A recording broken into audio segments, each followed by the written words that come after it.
বেহাল দশা দক্ষিণ চব্বিশ পরগনার বাঁশড়া গ্রাম পঞ্চায়েতের ঘুটিয়ারি শরীফ এলাকার রাস্তার। জল থই থই রাস্তায়, সমস্যায় স্কুল পড়ুয়া থেকে শুরু করে নিত্যযাত্রীরা। গ্রামীণ স্বাস্থ্যকেন্দ্রে যেতে ভোগান্তিতে পড়তে হচ্ছে রোগীদের, নেই জল নিকাশি ব্যবস্থাও। সেই খবর সম্প্রচার হয় সিএনএ। আমাদের খবরের জেরে টনক নড়ে প্রশাসনে। ক্যানিং পশ্চিমের বিধায়ক পরেশ দাসের উদ্যোগে শুরু হয় প্রাথমিকভাবে রাস্তা নির্মাণের কাজ, যার জেরে খুশি এলাকাবাসী।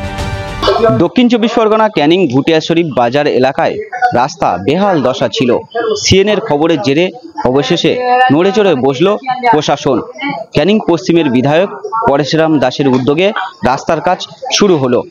রাস্তার কাজ চলছে জোর কদমে।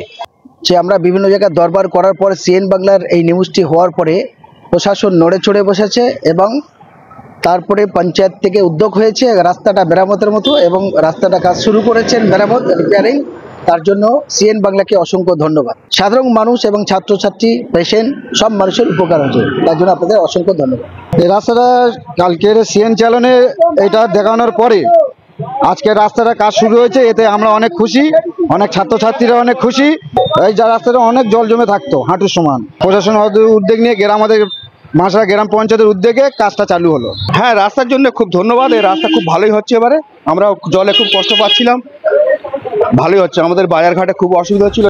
পরবর্তীতে অতি দ্রুত পুরোপুরি রাস্তার কাজ শেষ হবে বলে আশ্বাস বিধায়কের।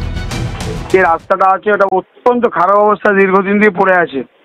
এলাকার মানুষ আমাকে বহুবার বলেছে, আমি দপ্তরকে জানিয়েছি এবং সিএন চ্যানেলেও কয়েকদিন আগে দেখিয়েছে। সেই জন্য আপাতত রিপেয়ারিং করছি এবং পরবর্তীকালে এটা ডিএম এর সঙ্গে কথা হয়েছে এবং খুব তাড়াতাড়ি স্যাংশন হয়ে ওই রাস্তাটা পুরোপুরি ঝাঁচকচকে পিচের রাস্তা হবে।